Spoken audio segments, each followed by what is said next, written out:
Doesn't die immediately. He stays alive for 3 days. Don't let him get away. So they caught the man.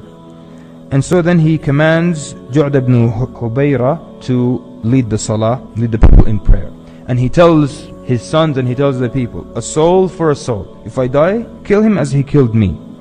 And then he starts to give advice to his children.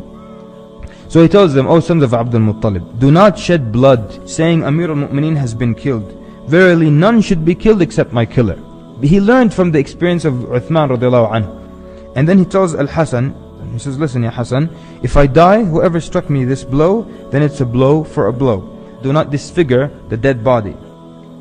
So then a man by the name of Jundub ibn Abdullah, he enters and he says, Ya Amir al-Mu'mineen, if we lose you, and I hope we don't, should we pledge to Al-Hasan?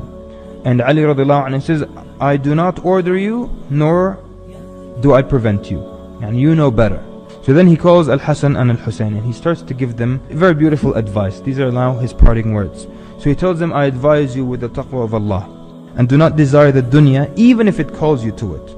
And do not cry over something that gets away from you. And speak the truth. And have mercy on the orphan. Then he turns to his other son, Muhammad ibn Hanafiya.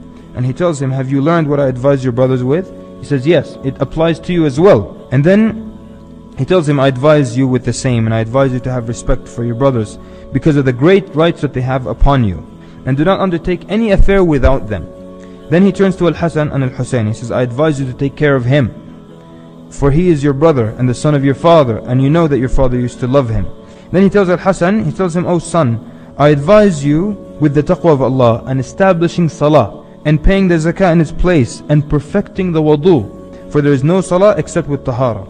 And I advise you to forgive others and to control your temper, and clemency with the ignorant, and understanding of the religion, and being conclusive in affairs, meaning don't rush to make decisions, and being close to the Quran, and being good to your neighbor, and commanding that which is good and forbidding that which is evil, and abstaining from the haram. And he keeps on advising them until he passed away radiallahu anhu. After his death he was washed by sons Al-Hasan and Al-Husayn and Abdullah, the son of Ja'far, the son of Abu Talib, so the brother of Ali. And Al-Hasan led the prayers, and Ali radiallahu anh had remained alive all of Friday, all of Saturday, and all of Sunday, except he dies Sunday night, and he's buried in the city of Al-Kufa, and he died at the age of 63. His reign was for 4 years and 9 months. His reign was at a very, very difficult time. There were so many people who kept disobeying him. صلى الله وبارك على محمد وعلى آله وصحبه أجمعين. والسلام عليكم ورحمة الله.